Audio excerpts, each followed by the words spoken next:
આજે અષાઢી બીજનો પાવન અવસર છે અને રથયાત્રા, તો આપ કઈ રીતે જોઈ રહ્યા છો? આ 149ની અમદાવાદની રથયાત્રા છે અને આ રથયાત્રાની અંદર જે પ્રસાદ તરીકે વહેંચવામાં આવે છે એ આપણે જોયું છે કે જાંબુ વહેંચાય છે, ફણગાવેલા મગ વહેંચવામાં આવે છે. તો એની પાછળનું એક જ્યોતિષીય કારણ પણ છે, સાથે સાથે એક લોકોને સંદેશ પણ છે.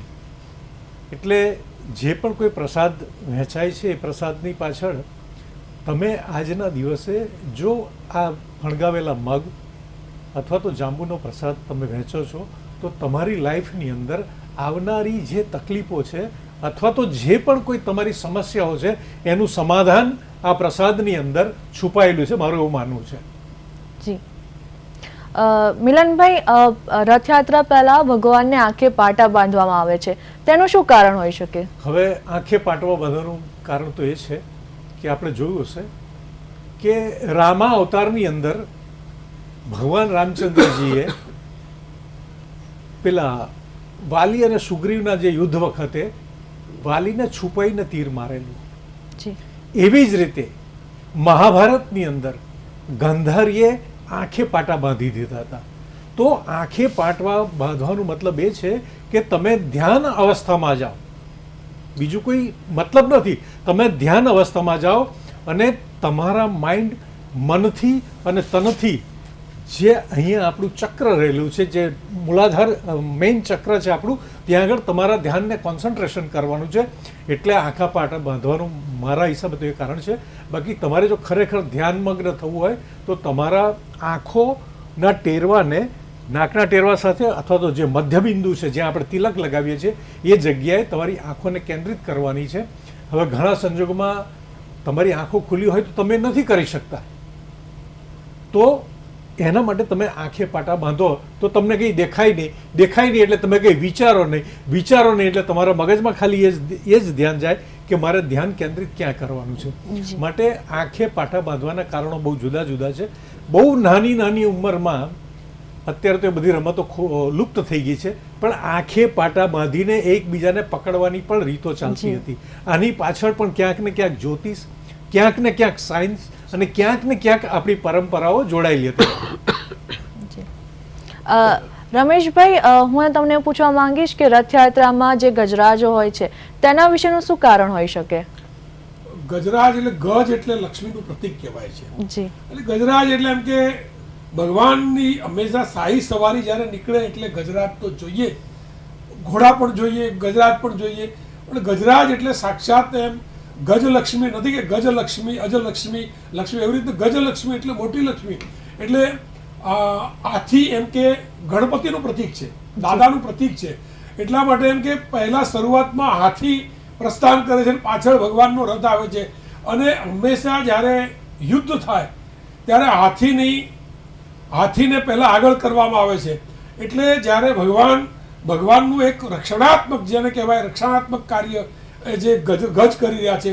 એટલે ગજરાજ હંમેશા જ્યારે ભગવાનની યાત્રા નીકળતી હોય ત્યારે ગજરાજને પહેલા પ્રયાણ કરે છે અને એ એમના નકારાત્મક વસ્તુઓને ગજ રોકે છે. એટલે ગજરાજ પહેલા હોય છે અને પાછળ ભગવાનના રથ ચાલતા હોય છે, મૂળ રક્ષણ માટે હોય છે. જી મિલનભાઈ, હું તમને એમ પૂછવા માંગીશ કે પ્રસાદમાં મગ, જાંબુ અને કાકડી તો હોય છે, પણ એમાં પણ ફણગાવેલા મગ હોય છે, તો એની પાછળ શું કારણ હોઈ શકે? ફણગાવેલા મગનું કારણ એ છે કે ભગવાન એની અંદર પણ એક બહુ જ સરસ સંદેશ છુપાવેલો છે બેન. કોઈ પણ અનાજ તમારે જો ખેતરમાં વાવવું હોય તો એ કાચું જોઈએ, એટલે કે પલળેલું ના જોઈએ. અંકુરિત જે અનાજ થઈ ગયું, જે અનાજને પાણીમાં પલાળીને જે એના ફણગા ફૂટી જાય, એને જો તમે ખેતરમાં રોપો તો એ ઉગે નહીં. અને એ ભગવાન એ કહેવા માગે છે કે એ જ રીતે મારી દ્રષ્ટિ સમસ્ત વિશ્વમાં નિરાકાર અને નિરંકાર રીતે છે કે હું બધાને એક જ દ્રષ્ટિએ જોઉં છું. માટે જે લોકો તરહની જાતની વાતો કરે છે, પણ એ અંકુર ફૂટેલું જે બીજ છે એ ફરી ક્યારેય ભૂમિમાં રોપી નથી શકાતું. એવી જ રીતે આપણી જે દેખવાની દ્રષ્ટિ છે એ દ્રષ્ટિ એવી હોવી જોઈએ કે એક જ હોવી જોઈએ, એમાં કોઈ એક જગ્યાએ આપણું જ્યાં મન સ્થિર થયું એ સ્થિર જ રાખવું જોઈએ. પછી એમાં આજે ભ્રમર વૃત્તિ ના હોવી જોઈએ. એની પાછળનો મૂળ ભગવાનનો આ સંદેશ છે કે જે ફૂલનું અને ભમરાનું જે કનેક્શન છે એ ભગવાન આમાં સમજાવવા માગે છે કે એક ભમરો આ ફૂલ ઉપર આ ફૂલ ઉપર આ ફૂલ ઉપર એમ અસંખ્ય જગ્યાએ ભ્રમણ કરે છે. અને એવી જ રીતે એક મધમાખી દરેક ફૂલમાંથી પોતે એના સાયન્ટિફિક રીતે જે ભગવાને એને આપેલું છે એનાથી જે રસ લઈ અને સુંદર મધનું નિર્માણ કરે છે. અને એ મધ પણ તમે જોયું હોય તો એ શરૂઆતના શુક્લ પક્ષના 15 દિવસ છે ને એમાં એ મધ ભરાયેલું ના હોય, જેને અજવાળિયું કહેવામાં આવે છે. જ્યારે અંધારિયું થયું હોય અને એમાં પણ પાંચમ પછીના જે દિવસો હોય ત્યારે એ મધપૂડો જો લેવામાં આવે તો એમાં મધ પુષ્કળ મળે છે. અને મધ તમારી બોડી, તમારા સાયન્ટિફિક આયુર્વેદિકમાં મધનું મહત્ત્વ કેટલું છે એ આપણે સૌ જાણીએ છીએ. કારણ કે મધનો એક ગુણ એ છે કે એની સાથે કોઈ પણ આયુર્વેદિક દવા લેવામાં આવે તો તમારા બ્લડમાં ઇમિજિએટ એની ઇફેક્ટ ચાલુ કરે છે.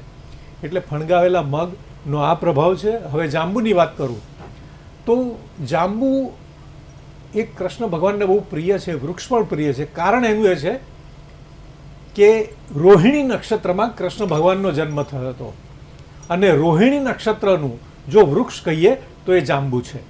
માટે જાંબુનો પ્રસાદ પણ વહેંચવામાં આવે છે. અને જાંબુના ઠળિયા જે છે એનાથી અત્યારે આયુર્વેદમાં અને આપણે બધા જોઈએ છે કે જે લોકોને ડાયાબિટીસ હોય એ લોકો એના ઠળિયાને સૂકવીને એનો પાવડર લે તો એમાં પણ રાહત થાય છે. અને જાંબુ ખાવાથી તમારી બોડીમાં જે એન્ટીઓક્સિડન્ટ હોય છે એ પણ જુદા થાય છે. અને આ પ્રકૃતિએ આપણને દરેક ઋતુના અલગ અલગ ફળ આપ્યા છે.